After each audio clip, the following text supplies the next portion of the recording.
Love Stories.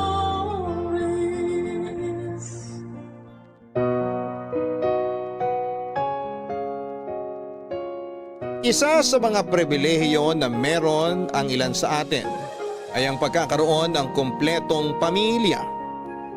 Pero ang masaklap na katotohanan, marami sa atin ngayon ang dumaranas ng isang pamilyang kailanman ay di na mabubuo pa. Katulad na lamang ng naging buhay ng ating kabarangay na si Lizelle. Mula sa malaking pamilya ay unti-unting nalagas sa buhay nito ang mga kamag-anak niya. Ano bang nangyari sa pamilya ni Lizelle?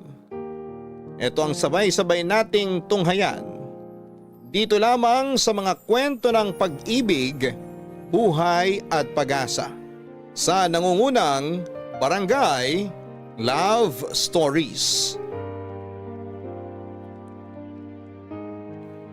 Dear Papa Dudut, magandang araw po. Ako po si Lizelle, 36 years old at isa po ako sa mga Filipino fan ninyo dito sa Australia.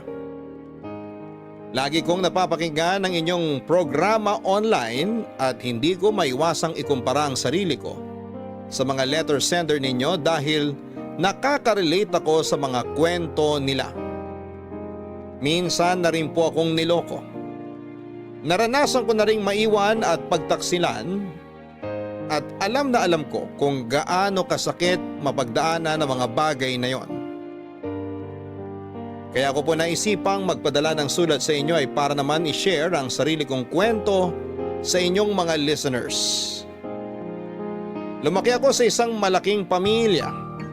10 kaming magkakamag-anak na nakatira sa isang bahay noon.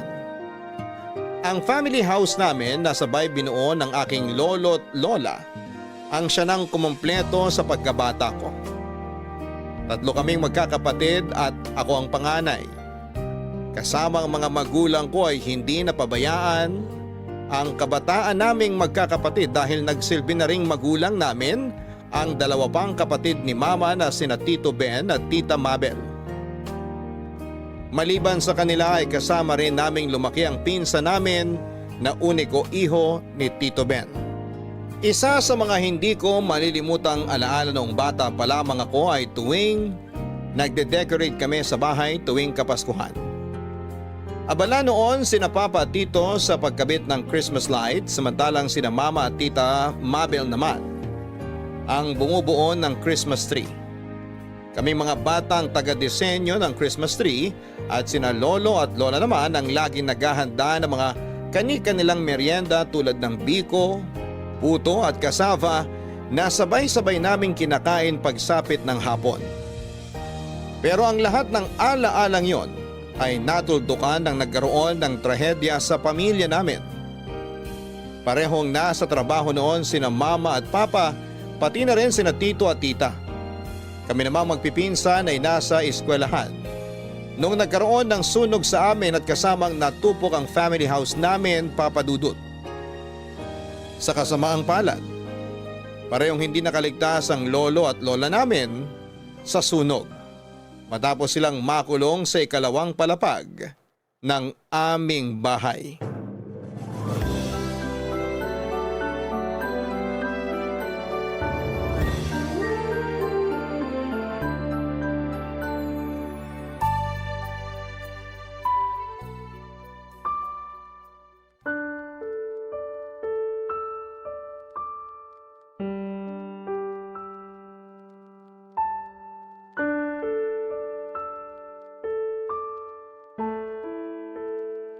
Tita, gusto niyo po bang ako na munang magbantay dito para makapagpahinga kayo? Hindi, okay lang.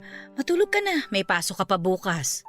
Panghapon po yung klase ko bukas, kaya pwedeng ako munang tumao rito para may kasama sina lolo't lola. Samahan mo na lang ako kung gusto mo. 2 araw na lang bago ang libing nila nanay at tatay. Ayokong iwan sila.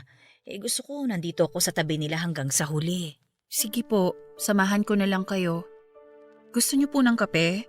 Ipagtitimpla ko po kayo. Salamat pero mas lalo akong inaantok kapag nagkakape ako. Ganun po ba? Hindi talaga kayo mahilig sa kape, no? Hindi tulad ni Lola na 3 beses yata sa isang araw kung uminom ng kape. Niliteral yung 3-in-1. Naging 3 times a day. Kape na ang tubig nun eh. Ay, alam mo ba, ang kwento sa akin nila Mang Doming, nasa labas daw sina nanay at tatay nung nangyari yung sunog. Talaga po? Oo, pauwi pa lang daw siya galing palengke nung nagsimula yung sunog. Si tatay naman na kina Mang Doming nakikipagkwentuhan. Nung nalaman ni nanay na may sunog, dumiretso kagad siya sa bahay para sabihan nga itong si tatay. Tapos nung nalaman naman ni tatay sa kapitbahay na pinaghahanap siya ni nanay sa loob ng bahay, pinuntahan naman siya ni tatay. Mabilis na kumalat yung apoy eh. Pareho silang natrap sa loob. Ayun, nakita na lang sila ng mga bumbero sa may CR sa second floor, magkayakap. Hanggang ngayon hindi ko pa talaga matanggap na wala na sina lolo at lola. Nung nakaraan lang, masaya pa kaming nagkukwentuhan tungkol sa teleseryeng pinapanood namin. Ngayon, hindi niya na mapapanood yung palabas na yun. Ano po ba kasing nangyari? Ano daw yung dahilan ba't nagkasunog? Electric pan daw na nag-short circuit. Yun ang sabi ng mga nag-imbestiga. Naiwan daw na bukas yung maliit na stand fan dun sa kwarto ng kapitbahay natin. Natabig siguro nung alaga niyang pusa yung patungan ng electric pan. Tapos hindi na malaya nung may-ari na tumumba yun sa may kama niya. Lumabas siya para kumain tapos pagbalik niya, malaki na yung sunog. Paano na tayo niyan, tita? Saan tayo ngayon titira? Wala man lang tayong naisalbang gamit. Nagkausap na kami ng papa mo. May kakilala daw siya sa Tondo na pwede nating lipatan. Maglo-loan na lang ako sa bangko para may pambayad tayo sa upa. Totoo po ba na hindi nasasama sa atin sina tito pagkatapos ng libing? Yun ang sabi niya. May nahanap na raw silang lilipatan ng anak niya eh. Ang hirap ng ganito. Totoo talaga yung sinabi nila na mas maganda na lang na manakawan kaysa masunugan. At least kapag ninakawan tayo, may matitira pa sa atin. Pero itong nangyaring sunog, ni isang damit wala man lang natira para sa atin. Ang balita ko, pupunta dito yung mga taga-munisipyo para magbigay ng ayuda. Kaninang umaga may nagpunta rin dito para mamigay ng donasyong damit. Naabutan mo ba yun? Opo, itong suot kong damit ngayon galing po sa donasyon. Ang chismis nga rin daw po, may ibibigay na tulong si Mayor para sa mga namatayan. Hindi ko lang alam kung gaano katotoo yun. Talaga? Ay, sana nga may ibigay sila. Malaking tulong yun bilang panimula kung sakasakali. Mamimiss ko tong lugar na to kapag lumipat na tayo. Ay naku, ako rin. Dito na ako lumaki eh. Pero ganun talaga ang buhay. Kahit gaano kasaklap ang mga pangyayari, patuloy pa rin umiikot ang mundo. At kailangan nating sumabay doon.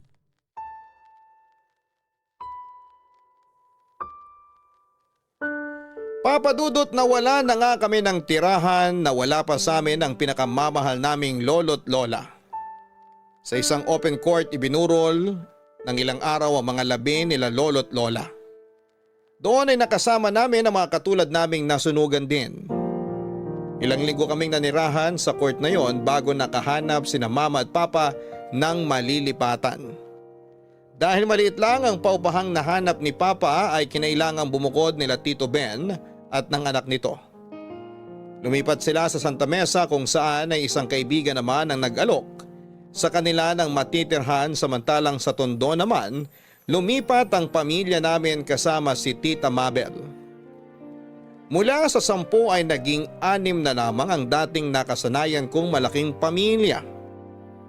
Ang lahat ng pinaghirapan namin sa mga nagdaang taon ay bigla na lamang nawala. Para bang nag-back to zero kami at kinailangan naming magsimula ulit. Mahirap ang pagbangon na ginawa namin. Napilitang mag-abroad si mama dahil hindi na nila kayang pagsabayin ang pag-aaral namin ng kapatid ko sa kolehiyo. Nag-volunteer ako na tumigil muna sa pag-aaral para maghanap sana ng trabaho pero hindi pumayag ang mga magulang ko dahil graduating na ako noon. Iba yung lungkot ang naramdaman ko nung umalis ng Pinas si mama. Liliman na lamang kami noon sa maliit na inuupahan naming bahay.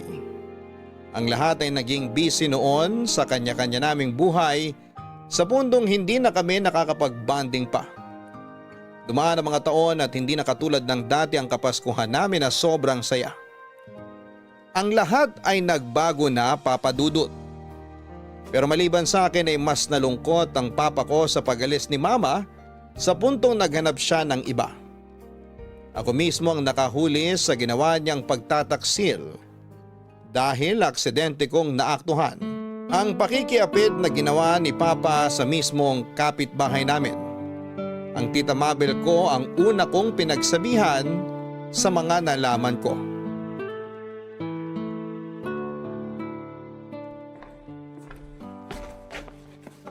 Lisel, alam mo ba kung nasa ng tatay mo? Magpapatulong sana ako ikabit yung binili kong bumbilya sa kwarto. Napundi na kasi yung ilaw ko dun eh. Nasa labas po yata. Di ko alam. Di ko napansin. Ako na lang po magkakabit. Huwag niyo nang asahan si Papa. Sige. Total mas matangkad ka naman kaysa sa akin. Teka, nasan nga ba yung tatay mong yun? Kaninang umaga ko pa siya hinahanap pa. Malay ko po. Lagi naman siyang wala sa bahay Hindi na kayo nasanay. Ay, yung lalaking yun talaga, oo. Simula nung nag-abroad ang mama mo, wala nang ibang inatupag kundi ang maglakwat siya. Check niyo po sa kapitbahay. Paniguradong nandun na naman yun. At ano naman ang ginagawa niya doon? Ewan ko po. Nangangabit siguro. Ano yun? Wala po. Amin na po yung bumbilya para maikabit ko na po yung ilaw niyo. Hindi, linawin mo yung sinasabi mo. Yung nabanggit mo, nangangabit? Anong ibig mong sabihin na nangangabit? Kung ano po yung ibig sabihin ng nangangabit, yun po mismo ang gusto kong sabihin. Sinasabi mo ba sa akin na may kabit ang tatay mo? Kabit, kerida, kalaguyo, mistress, number 2, o kung ano pang ibang tawag sa kanila. Opo, tita. Nahuli ko po si Papa na may kabit. Lisel, sigurado ka ba dito? Malaking paratang yung mga pinagsasasabi mo. Bakit ko po sisiraan ang sarili kong tatay? Sinong anak naman ang gagawa nun? Okay, sige, ganito. Ikwento mo sa akin kung ano yung nalalaman mo. Lahat ng detalye, ha? Bakit mo naman nasabing may kabit ang tatay mo? Nakita ko po siya sa ibang lugar na may kasamang babae. Yung kapitbahay natin, si Marisa. Magkasama sila sa labas. Nagde-date. Marisa? Yung asawa ng construction worker na nagtatrabaho sa Bulacan ngayon? Opo, siya nga. Paano mo naman nasabing nagde-date sila? Baka naman aksidente lang sila nagkita sa isang lugar, ganun. Nakita mismo ng mga mata ko kung paano sila maglampungan habang kumakain. Nakaakbay pa nga si Papa sa babae habang nagnanakaw ng halik sa pisngi niya Kung hindi date ang tawag doon, hindi ko na po alam. Diyos me, paano nagagawa to ng tatay ninyo? Nagpapakahirap ang kapatid ko sa ibang bansa. Tapos, itong magaling ninyong ama, nilulustay lang ang pinapadalang pera ng nanay ninyo sa ibang babae. Ano ba ito ng mama ninyo? Hindi pa po niya alam. Hindi ko po alam kung paano ko sasabihin sa kanya yung totoo Ako na lang ang magsasabi sa kanya. Kakausapin ko mamaya ang papa mo at baka maayos pa natin ito. Karapatan po ni Mama na malaman ng totoo. Kahit patigilan niya yung ginagawa niya, nagloko pa rin si Papa. At dapat malaman ni Mama ang ginawa niya. Oo, alam ko. Ayoko lang na magpadalos-dalos tayo sa mga desisyon natin. Ang sama nila. Bakit nila nagagawang magtaksil pareho na silang may asawa? Simula nang nakita ko yung pinagagawa ni Papa, nagbago na yung tingin ko sa kanya. Hindi na siya yung taong hinahangaan ko. Hindi ko lang ma-imagine na kayang lokohin ni Papa si Mama. Sobrang nakaka-disappoint. Ako rin naman, hindi rin ako makapaniwala. Hindi ko inaasahan na magagawa yun ng Papa ninyo. Mamaya pag uwi niya, mag-uusap kami. Aalamin ko kung ano yung totoo. Huwag mo nang problemahin ito, ha? Huwag niyo na lang po munang sabihin sa mga kapatid ko yung nalaman niyo. O sige, huwag ka na mag-alala. Hanggat maaari, huwag na natin itong palakihin pa. Salamat po. O halika na, tulungan mo na ako ikabit yung bumbilya sa kwarto ko. Sige po. Kukunin ko lang yung hagdan sa labas. Noong si Tita Mabel na mismo ang nakasaksi sa kalokohang ginagawa ni Papa ay siya na ang sumugod sa bahay ng kabit nito. Parang eksena sa teleseryeng nangyari noong araw na yon. Kinaladkad ni Tita Mabel ang kabit ni Papa sa kalsada para ipagsigawan sa buong barangay namin ang kataksilang ginawa nila ng bayaw niya. Nagalit din ang asawa ng kinalantari ni Papa. Muntik na nga niyang mataga si Papa dahil sa galit. Kinabukasan ay nagising na lamang kami na wala na si Papa sa bahay. Kasama ang lahat ng gamit nito ay tumakas sila ng babae niya at nagpakalayo-layo. Noong nalaman ni Mama ang nangyari ay parang wala lang sa kanya ang kalokohang ginawa ni Papa. Inaasahan na raw niya yon dahil matagal nang hindi magandang relasyon nilang dalawa. Sa katunayan, isa yon sa mga rason ni Mama kung bakit siya nag-ibang bansa. Gusto niyang takasan si Papa dahil pagod na raw siya sa pambababae nito. Kaya naman pala hindi na bago para kay Mama ang balitang sumama si Papa sa kabit niya dahil matagal na niya itong ginagawa nang hindi namin namamalayan. Papadudot muling nalagasan ang pamilya namin. Ganoon ay nagpatuloy ang pagiging OFW ni Mama para masuportahan ang pag-aaral naming magkakapatid. Sa awa ng Diyos ay nakapagtapos naman kaming lahat. Mabilis din kaming nakahanap ng trabaho. Nakalipat kami sa mas magandang tirahan sa Valenzuela kung saan ay nakabase ang kapatid kong pulis. Doon ay sinubukan naming ibalik ang dating sigla ng pamilya namin. Pero tila ba naging mailap sa amin ang katahimikang pinapangarap ko para sa aking pamilya. Dahil matapos mawala si Papa ay bigla namang hindi na nagparamdam pa sa amin si Mama.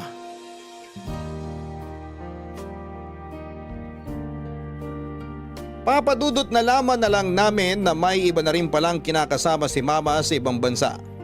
Kaya hindi na ito masyado nagpaparamdam sa amin noon. Ayon sa kanya ay bata pa naman daw siya at may karapatan pa siyang maging masaya. Isa pa ay nagampanan na raw niya ang trabaho niya bilang isang ina sa amin. Napagtapos niya kami gamit ang dugot pawis niya, kaya sapat na raw yon. Isa pa ay alam niya ang kayang-kaya na namin ang mga sarili namin dahil meron na raw kaming kanya-kanyang buhay.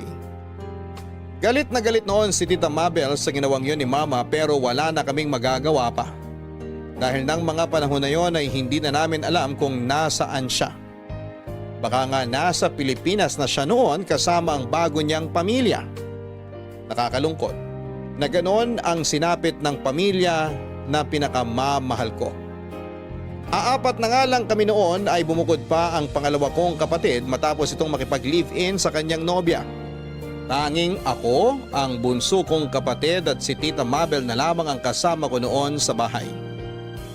Naisip ko na kung ayaw na akong samahan ng mga tinuturing kong pamilya, ako na mismo ang maghahanap at bubuo ng sarili kong pamilya. Papadudot binuksan ko ang puso ko para sa mga taong willing akong mahalin. Sinubukan ko makipag-date at bago ko nahanap ang tunay na pag-ibig, ay sari-saring sakit muna ang pinagdaanan ko.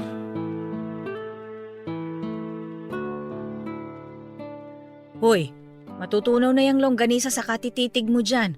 Ang lalim naman yata ng iniisip mo. Wala po to. Wala lang talaga akong ganang kumain ngayon. Pwede po bang mauna na ako? Doon na lang muna ako sa kwarto. Sandali, dito ka muna. Wala nga alis hanggat hindi nagkukwento sa akin.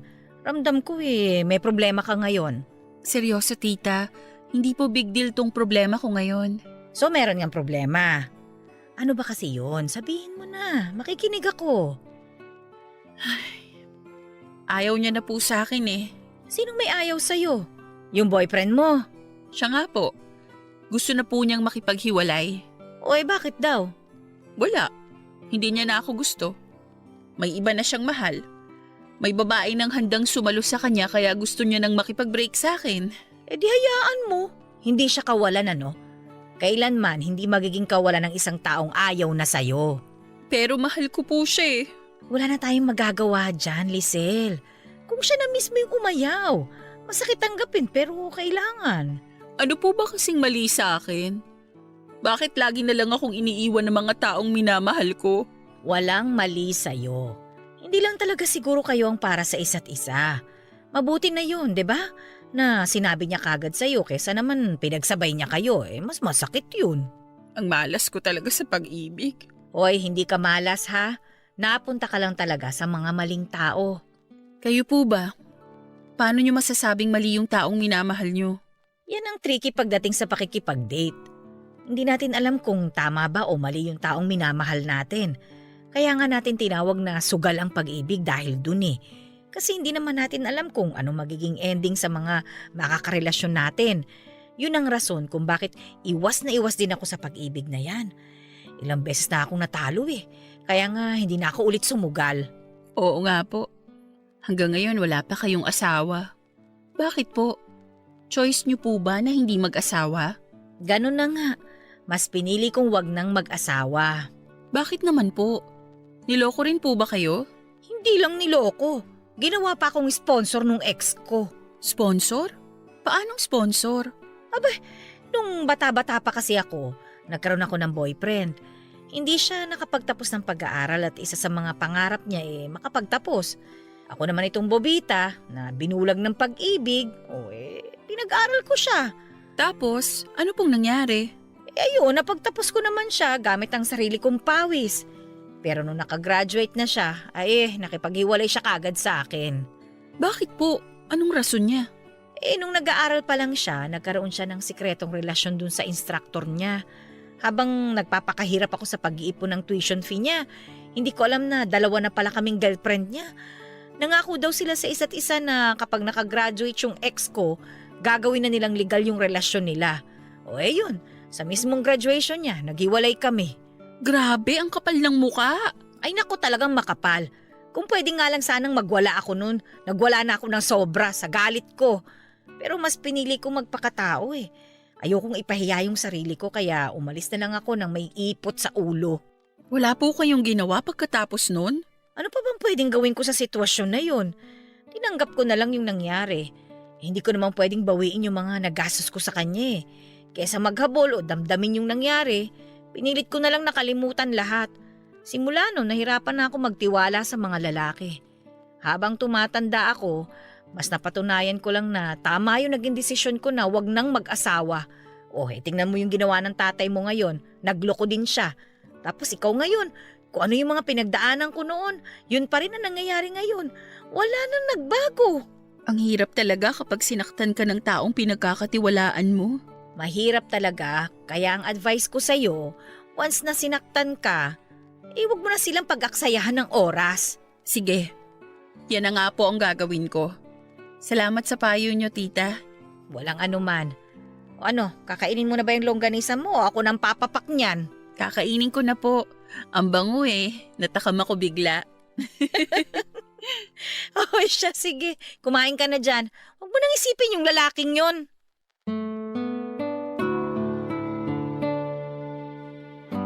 Noong ko lang nalaman ang dahilan kung bakit tumanda na lamang na dalaga si Tita Mabel. Naubos na pala ang tiwala niya sa mga lalaki. Kaya mas pinili na lamang niyang mapag-isa. Ang kwento pa sa akin ni Tita ay sinubukan daw naman niyang makipag-date noon matapos ang hiwalayan nila ng kanyang ex, pero sobrang lala na talaga ng trust issues niya noon sa puntong nagiging toxic na siya at wala nang lalaking nagtatagal sa kanya. Lagi tuloy siyang iniiwan. O kaya naman ay pinagpapalit kaya tumigil na lamang si Tita Mabel sa pag-i-entertain ng mga lalaki sa buhay niya. Napagod na lang daw siya kaya hindi na siya naghanap pa hanggang sa tumanda na nga siya. Noon din ay tinanggap na lamang niya ang kapalaran niya na forever na siyang mag-isa. Mabuti na lamang at nandun kami ng mga pamangkin niya na kasakasama niya. Kapalit nito ay siya na po ang tumayong magulang namin na magkakapatid simula nung nawalan kami ng magulang. Papadudot, maraming advice ang ibinigay sa akin ni Tita Mabel para mahanap ang lalaking nararapat sa akin. Tinuruan niya ako kung paanong huwag ibigay ang 100% ko sa pagmamahal dahil kapag iniwan daw ako ng lalaking iniibig ko ay wala na raw matitira para sa akin. Ang sabi niya ay mas mahalaga umano na mahalin ko muna ang sarili ko bago ako magmahal ng ibang tao para sa ganon ay malaman ko kung anong klaseng pagmamahal ang deserve ko. Sinunod ko po ang mga payo niya sa akin.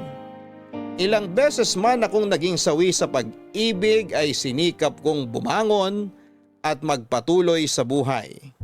Hanggang sa dumating na nga po ang hinahanap kong totoong pag-ibig noong pumasok sa buhay ko ang katrabaho kong si Darren. Lizzie, Di ka pa kakain? Lazy ka dyan. Lizelle ang pangalan ko, hindi Lizzie. Mas cute yung Lizzie eh. Yun kasi pangalan ng aso ko nung bata pa ako. Kaya mas gusto kong tawagin kitang Lizzie. Ginawa ba naman akong aso? Siraulo ka talaga. At least parehong cute, di ba? Ano na naman bang ginagawa mo rito? Mamaya pagalitan ka na naman. Alam mo namang bawal kayo rito sa office. Mga admin lang ang pwede dito.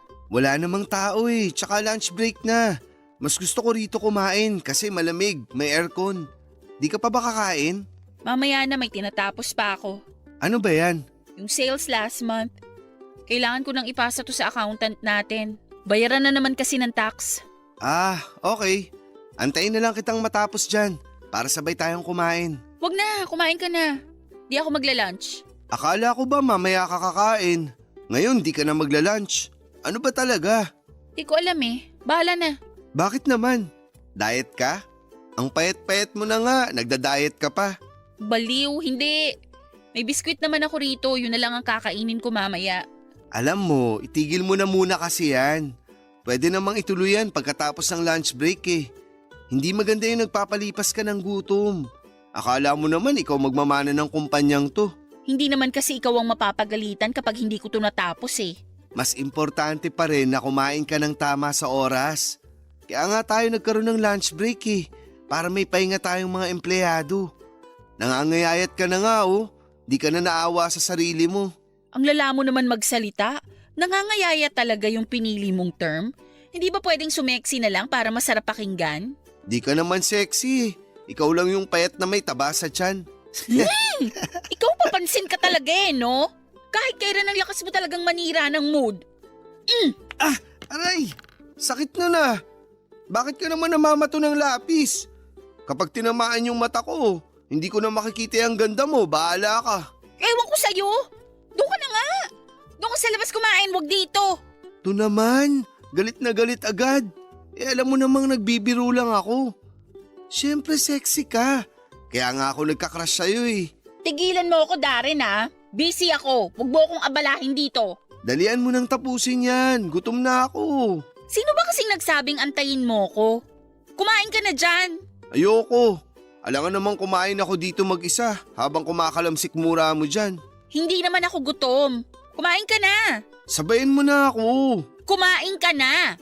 Malapit nang matapos yung lunch break ko, bahala ka dyan. Eh di kasalanan mo kung di ako makakain. Ako pa talaga sinisi. Kumain ka na kasi dyan. Huwag mo na akong alalahanin dito. Di ako kakain hanggat hindi ka kumakain. Alo, parang bata. Sige na nga, sasaluhan na kita.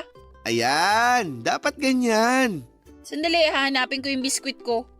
Alam ko may tinapay pa ako dito eh. Wag na, hatian na lang kita rito sa baon ko. Marami naman to eh. Ayoko, nakakahiya. Bibili na lang ako sa karinderya dun sa labas. Sabing wag na eh. Madami to oh. Tingnan mo. Hala, oo nga. Ang dami naman yan. Ganito ba talaga karaming kinakain mo araw-araw? Pang-5 tao na to ah. Dinamihan ko talaga ngayon baon ko. Kasi matagal ko nang napapansin na lagi ka na lang nagpapaiwan dito sa office kapag lunch break. Naisip ko na kung masyado kang busy, hatian na lang kita sa dala ko para kahit papaano makakain ka pa rin. Grabe. Sobra-sobra naman yung concern mo sa akin. Napansin mo pa talaga yun? Oo, ikaw lang yung tanging tao dito na mabait sa akin eh. Kaya mabait din ako sa'yo. Mabait ka dyan. Lagi mo nga akong inaasar. Paano naging mabait yon? Ganun ako makipag-banding eh. Tsaka gustong gusto mo naman na inaasar kita. Well, minsan nakakawala naman talaga ng stress tuwing nagpupunta ka rito sa office. Kahit papaano nare-refresh yung araw ko, lalo na kapag masyado nang mabigat yung trabahong ginagawa ko. Talaga? So may silbi rin pala ang pangungulit ko sa'yo. Oo, kahit minsan nababatukan kita't nababato dahil sa kakulitan mo. Nakakatuwa naman na kahit paano naging maganda ang epekto sa'yo. Hayaan mo, sa mga susunod na araw, mas kukulitin pa kita. Hoy! Siraulo ka talaga! Sa opisina ng isang factory ng mga cardboard ako nagtatrabaho, Papa Dudut. Baguhan lang noon si Darren bilang isang factory worker nung una ko siyang nakilala. Katulad ko ay sa Valenzuela rin siya nakatira. Kolokoy si Darren at isa ko sa lagi niyang inaasar noon. Kahit bawal ay tambay siya sa opisina namin para lamang magpa-aircon. Lagi nga siyang napapagalitan noon pero siya pa rin ay punta ng punta sa office namin para kulitin ako. Mula sa 5 magkakapatid si Darren, siyang middle child at ang katangi-tanging anak na walang masyadong ambag sa kanilang pamilya. Ganun pa man ay hindi napangihinaan ng loob si Darren, kahit na siya lang ang hindi profesional sa kanilang pamilya. Madali akong napaibig ni Darren dahil sa pagiging masiyahin niyang tao. Siya na rin kasi ang tanging pinagkukunan ko ng lakas. Tuwing nakakaramdam ako ng kalungkutan, daig pa niya ang sarili kong pamilya na laging handang sumuporta sa akin sa bawat desisyon ko sa buhay. Noong sinagot ko siya ay naging low-key lang ang relasyon namin. Naisip ko na gawing pribado na lamang ang buhay ko ng panahon na yon dahil napansin ko na tuwing pinapangalandakan ko sa buong mundo, ang mga nakakarelasyon ko ay lagi itong minamalas at hindi nagtatagal. Sa pagkakataong yon, sa ilang tao ko lang ipinakilala si Darren. At una ko siyang ipinakilala sa taong pinagkakatiwalaan ko. Walang iba kundi si Tita Mabel.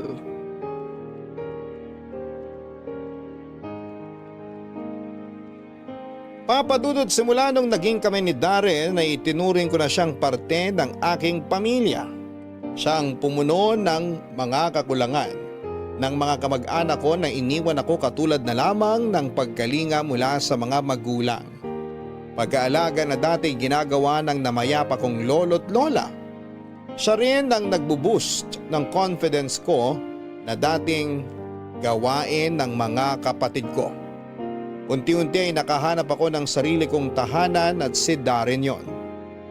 Sa pagkakataong yon ay sinigurado kong wala nang makasisira pa sa pamilyang binuo ko. Nung ipinakilala ko si Darren sa kapatid ko at kay tita ay malugod naman siyang tinanggap ng mga ito. Sa pagdating niya sa buhay namin ay tila ba muling nagkaroon ng kulay ang munting tahanan namin. Nagkaroon ng tropa ang bunso kong kapatid at nagkaroon naman ng bagong katsikahan ng tita ko sa pamamagitan ni Darren. Naging feel at home siya sa bahay sa puntong halos doon na nga siya tumira noon.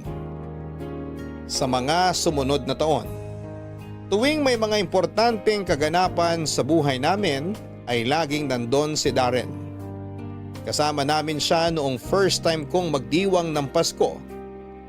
Naiilan lang kami.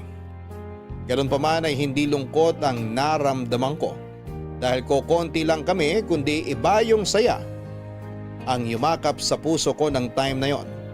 Dahil kasama kong mag-celebrate ng Pasko at bagong taon ang taong minamahal ko. Papadudot patuloy na lumaki ang pamilya namin lalo na nung nagkaroon na rin ng girlfriend ng bunso kong kapatid. Maliban sa kanya ay pumapag-ibig na rin si Tita Mabel dahil for the first time sa buong buhay ko, nakita ko siyang nakipag-date muli matapos ang napakahabang panahon. Lisel? Lisel! Po, tita? Tulungan mo nga ako rito. Pakisiper naman itong likod ng damit ko. Hindi ko abot eh. Sige po. Saan po ang punta nyo? Ba't kayo nakabihis? Kakain ako sa labas. Nang mag-isa? Ay hindi, may kasama ako. Paparating na yun maya-maya lang. Sino naman? Huwag niyong sabihing makikipag-date kayo. Lalaki ba yung kasama niyo? Oo, lalaki pero kaibigan ko lang yon. Kaibigan lang ba talaga? Oo nga. Ikaw talaga kung ano-anong iniisip mo. Hindi pang kaibigan lang yung mga ngiti nyo. Kinikilig kayo eh. Okay, sige. Nanliligaw siya. Pero hindi ko pa siya sinasagot ha. Oh my gosh, talaga? May nanliligaw sa inyo ngayon, tita? Sino? Kilala ko ba? Edison ang pangalan niya. Hindi mo siya kilala. Paano naman kayo nagkakilala? Sa kayo nagkita? Matagal ka na ba niyang nililigawan? Sandali. Ang dami mo namang tanong. Isa-isa lang. Nagkakilala kami sa pinagtatrabahuhan ko.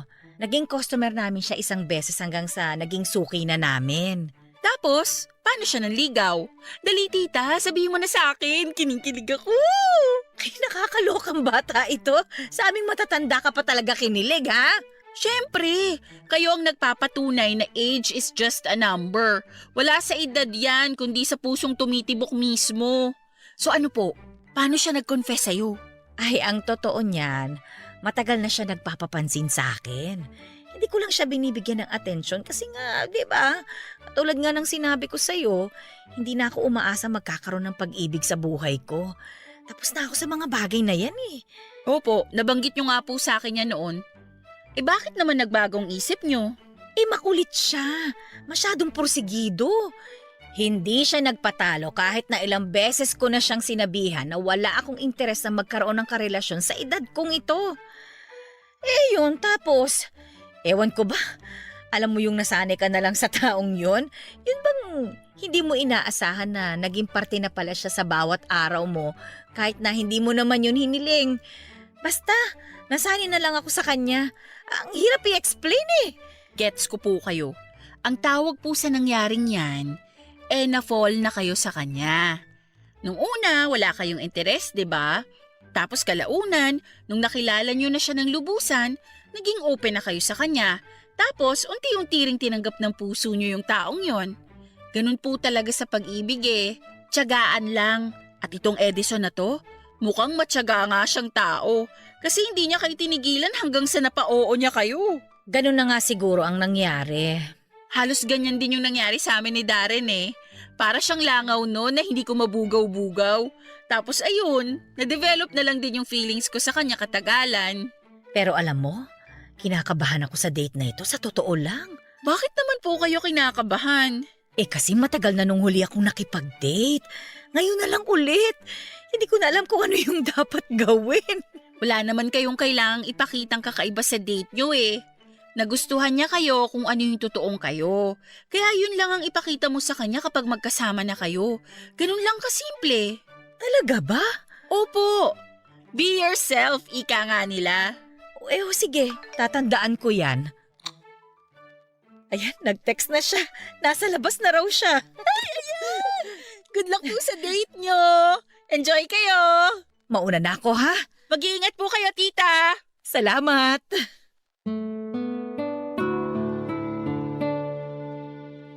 Ako na siguro ang pinakamasayang tao sa mundo noong nalaman kong sa wakas ay muling binuksan ni Tita Mabel ang puso niya para sa ibang tao. Deserve niyang makatanggap ng pagmamahal dahil napakabait niyang tao. Siya ang natatanging kamag-anak ko na nanatili sa tabi ko noong tinalikuran ako ng mga taong pinagkakatiwalaan ko. Siya ang laging nandun tuwing gusto ko nang sumuko. Si Tita Mabel ang laging nagpapalakas ng loob ko noong hindi ko pa nakilala si Darren.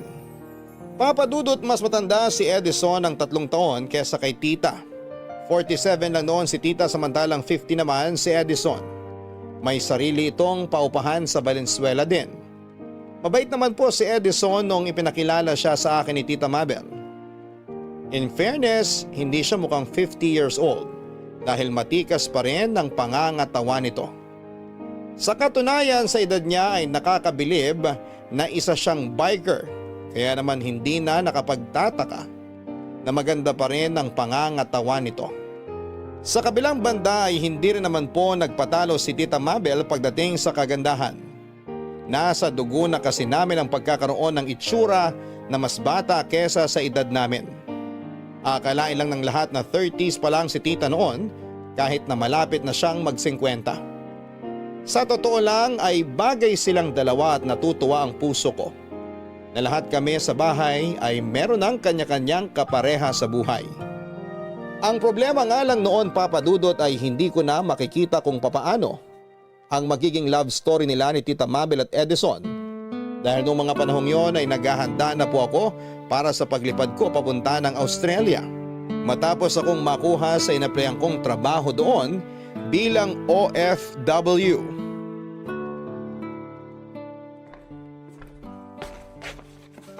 O tita, aga nyo nagising ngayon ah.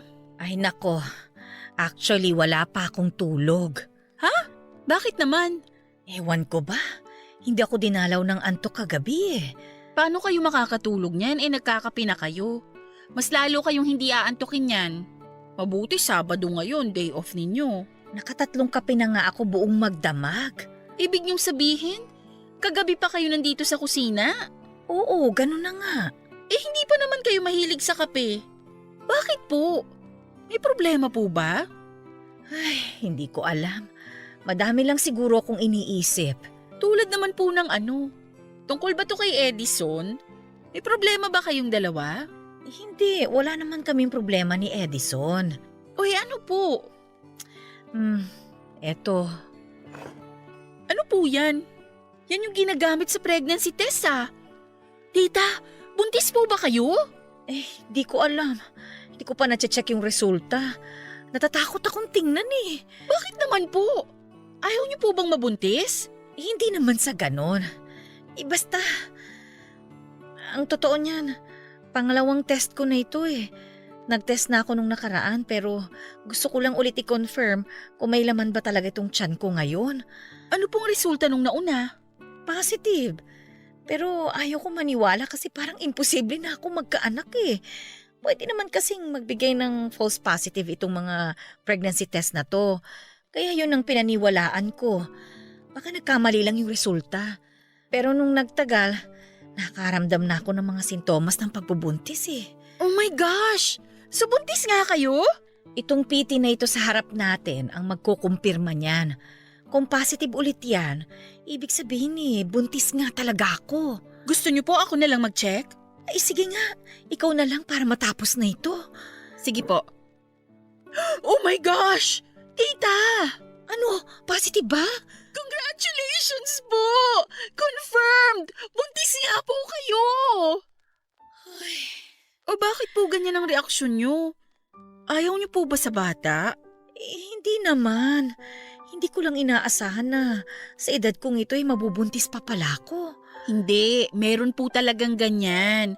May mga napapanood ako sa balita na nagkakaanak pa kahit nasa 40s na, lalo na kapag hindi pa nagme-menopause yung babae. Although mahirap nang magbuntis dahil hindi na masyadong nagpo-produce ng egg cells, pero may chance pa rin. May nabasa akong article tungkol dyan. Natatakot lang ako sa pwedeng maging risk ng pagbubuntis ko. Matanda na ako eh. Paano kung hindi ko kayaning magbuntis? Marami pong nagbubuntis na kaedad nyo at successful naman po yung pagbubuntis nila. Huwag po kayong mag-alala, kakayanin nyo po to. Ay naku, sana nga. Huwag na kayong malungkot dyan. Blessing po yan. Alam na po ba to ni Edison? Hindi pa. Ayoko munang sabihin sa kanya hanggat hindi ko pa nakukumpirma. Ngayong kumpirmado na, sabihin nyo na po sa kanya. Sure ako matutuwa yun. Di ba sabi nyo simula nung nabiyudo siya, hindi niya na nakakasama yung mga anak niya? Sa tingin mo, matutuwa siya kapag nalaman niya ito? Oo naman po. Bunga yan ang pagmamahalan nyo, kaya alam kong matutuwa yun. Kaso baka hindi ko na maabutan yung baby nyo. Bakit naman? Aalis na po ako 2 months from now eh. Oo, saan ka pupunta? Natanggap po ako sa inaplayan kong trabaho sa Australia. Talaga? Opo, visa na lang po yung kulang ko. Bakit naman ngayon ko lang nalaman ito? Hindi mo man lang ako sinabihan?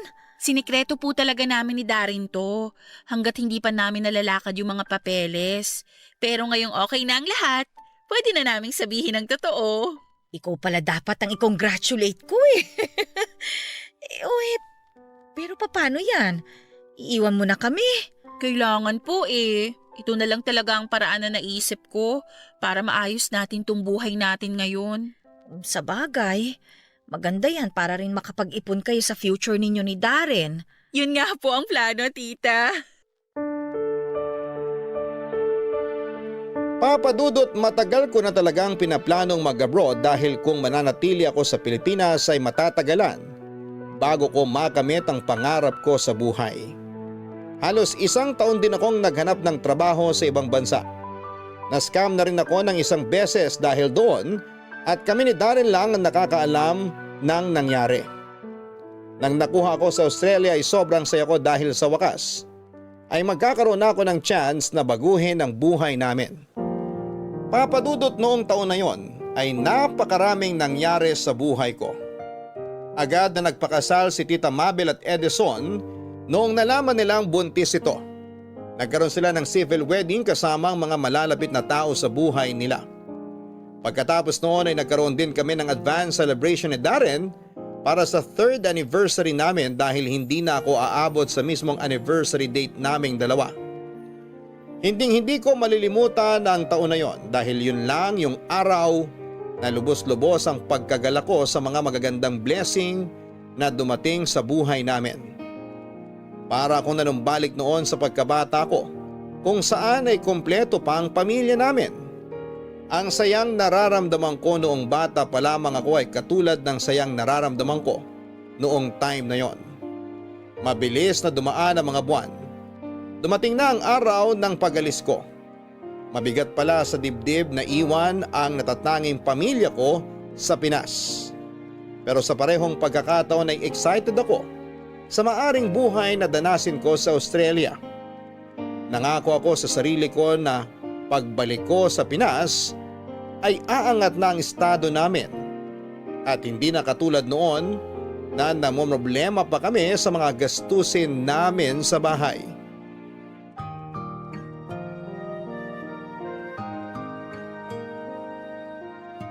Umalis man ako ay may pumalit naman kaagad sa akin at yon ay si Isha, ang anak ni Tita Mabel at Tito Edison. Nakakatuwa dahil yon ang patunay na hindi pa huli ang lahat. Late mang nagkaasawa at nagkaanak si Tita ang mahalaga, ay naranasan pa rin niya ang mga bagay na yon. Sa wakas ay may matatawag na rin siyang sarili niyang pamilya.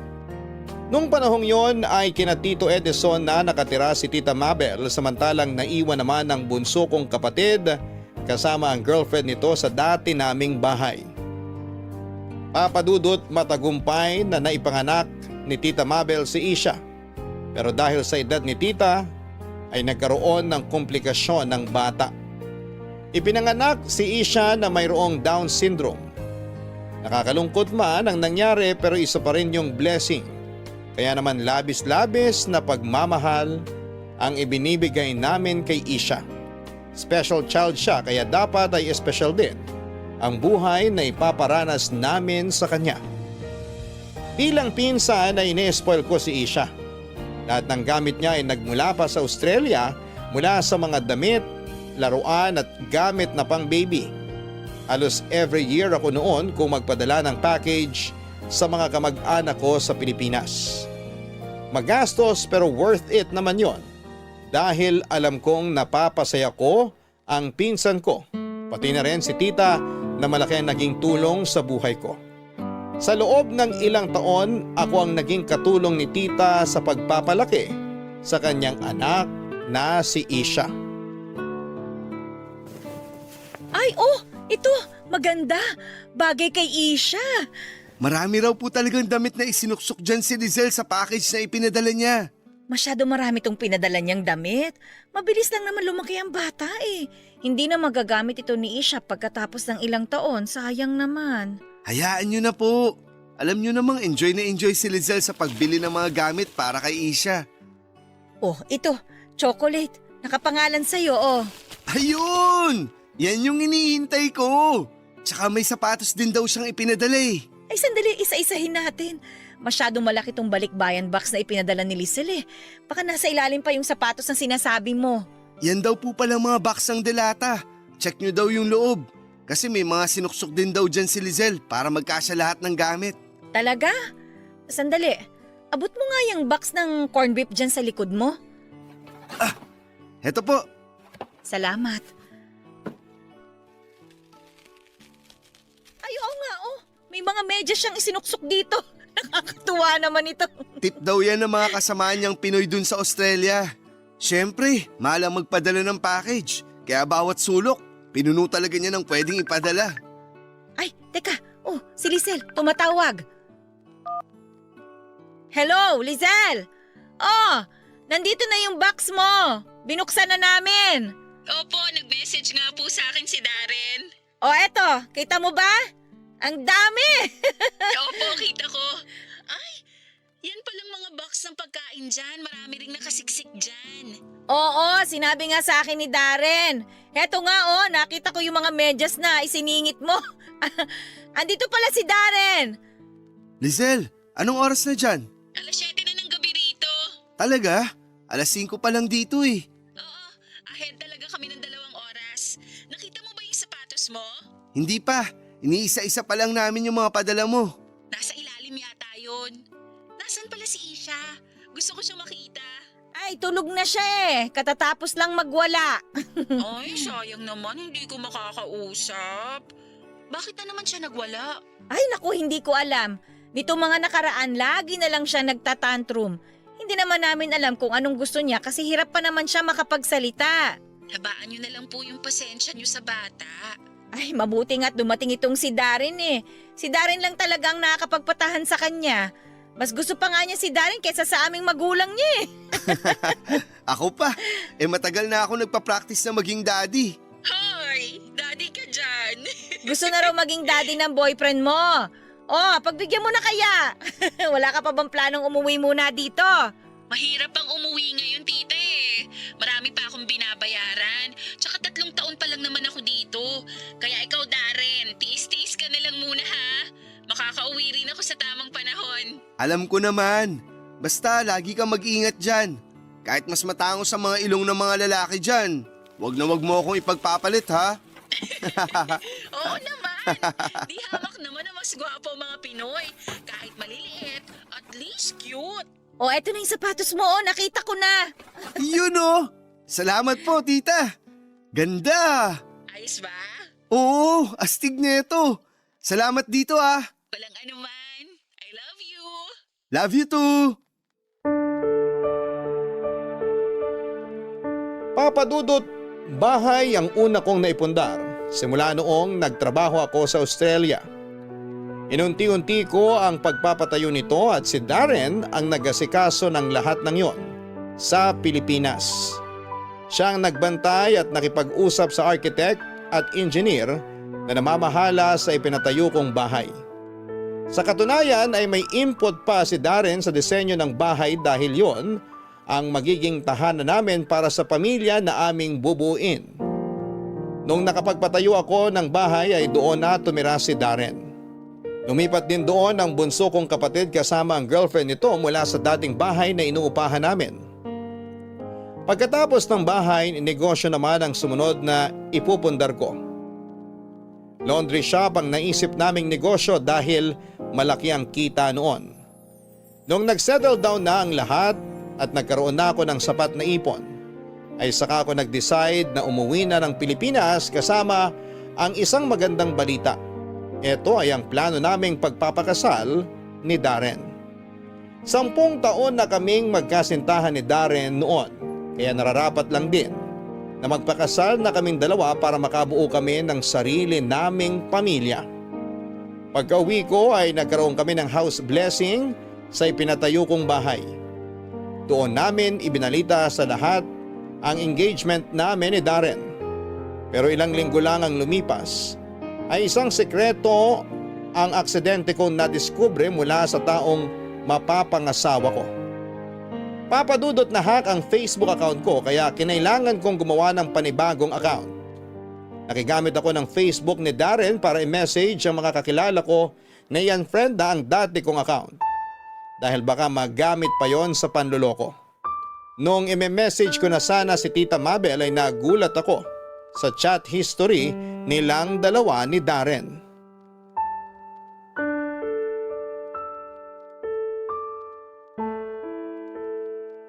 Ano ba kasi yun, Lizelle?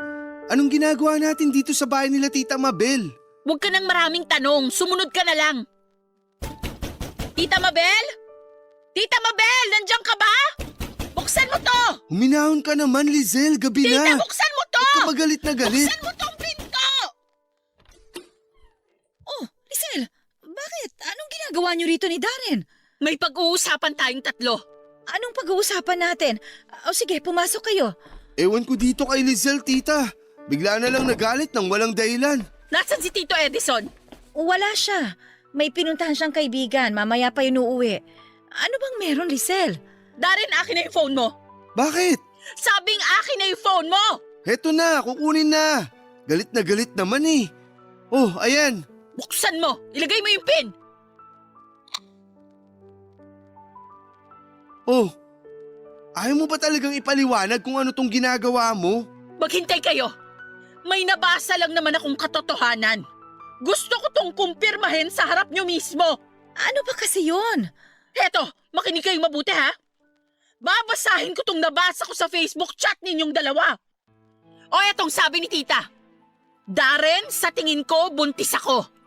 Ilang araw na akong hindi dinadatnan, tapos ilang beses na rin akong nagsusuka. Lisel! Sandali! Hindi pa ako tapos sa binabasa ko. Makinig muna kayo, mahaba to eh. Ang reply ni Darren, bumili ka ng pregnancy kit. Mag-test ka para malaman natin kung buntis ka. After ng ilang araw, nag-chat uli si Tita Mabel. Buntis ako. Lizelle, tama na yan. Bakit? Wala pa tayo sa climax. Ayaw mong malaman kung anong reply mo sa chat ni tita? Ito yung reply mo oh. Ipalaglag mo na yung bata. Yan ang sabi mo sa kanya. Pero itong si tita naman, natakot daw magkasala sa Diyos, ayaw magpalaglag. So ang naging plano nyo, naghanap kayo ng desperadong lalaki na magpapakasal kay tita para palabasin na nabuntis siya ng asawa niya. Ano? May namiss ba akong detalye? Lizelle, magpapaliwanag ako. Hindi namin ginusto yung nangyari. Sa totoo nga! Tinikman mo si tita, nabuntis siya, nagpakasal siya sa iba, at pinalabas niyo sa lahat na si Edison ang tatay ni Isha. Yung pinsan ko na minahal ko ng sobra-sobra. Anak mo, Darren. Tama? Hindi naman namin sinasadya na... Hindi sinasadya! Tita! Boyfriend ko yung pinatulan mo! Ikaw tong maraming trust issues sa mga lalaki, pero ikaw din naman pala ang magiging rason kung bakit nagkakaroon ng trust issue ang kapwa mo babae! Lizelle, uminahon ka lang. Matagal na yung nangyari. So what? Ano ngayon kung matagal na? So kapag late kong nalaman yung totoo, bawal na ako magalit? Ang hayop niyong dalawa? Walang hiya kayo!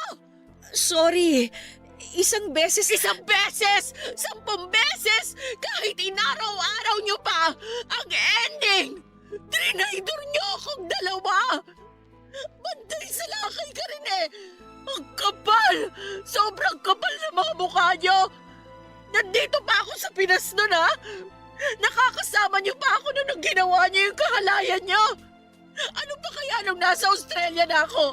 Siguro inaraw-araw niyo na ano?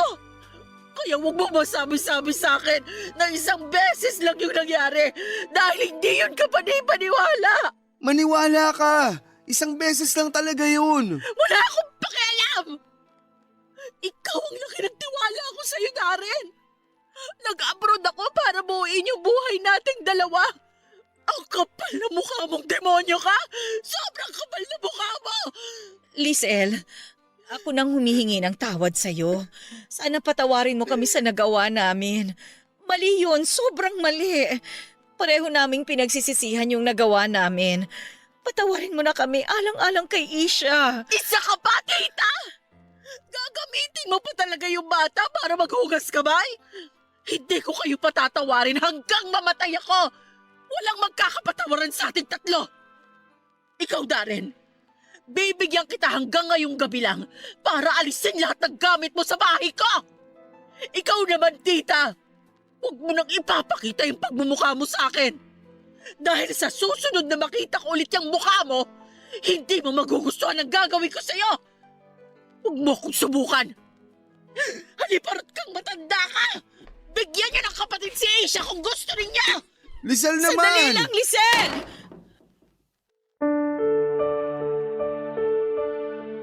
Pagkatapos ng gabing yon ay hindi ko na kailan pa kinausap si Tita Mabel. Hindi ko siya magawang harapin dahil sa nagngingit-ngit na galit ko. Pati si Darren ay hindi ko na binigyan ng pagkakataon na kausapin ako ulit. Tuluyan ko na silang binura sa buhay ko. Sobrang sakit lang para sa akin na ang pamilyang itinuring ko ng napakahabang panahon ay may kakayahan palang pagtaksilan ako. Sa pangalawang pagkakataon ay muling nasira ang pamilyang pinakaiingatan ko. Sa sobrang sakit ng nangyari ay bumalik ako sa Australia para makalimot. Ang bahay na ipinatayo ko sa Pilipinas ay inilipat ko sa pangalan ng kapatid ko dahil wala na akong planong balikan pa yon. Naisip ng bunso kong kapatid na gawin na lamang yon paupahan. Papadudot kung ako ang tatanungin ninyo ay hindi pa ako handang magpatawad sa ngayon. Masyado pang sariwa para sa akin ang nangyaring panluloko na ginawa ng tita ko at ng sariling ex-boyfriend ko. Minsan tuwing tinatanong ako ng kung nasaan ang pamilya ko, lagi kong sinasabi na wala na akong pamilya, na mag-isa na lamang ako.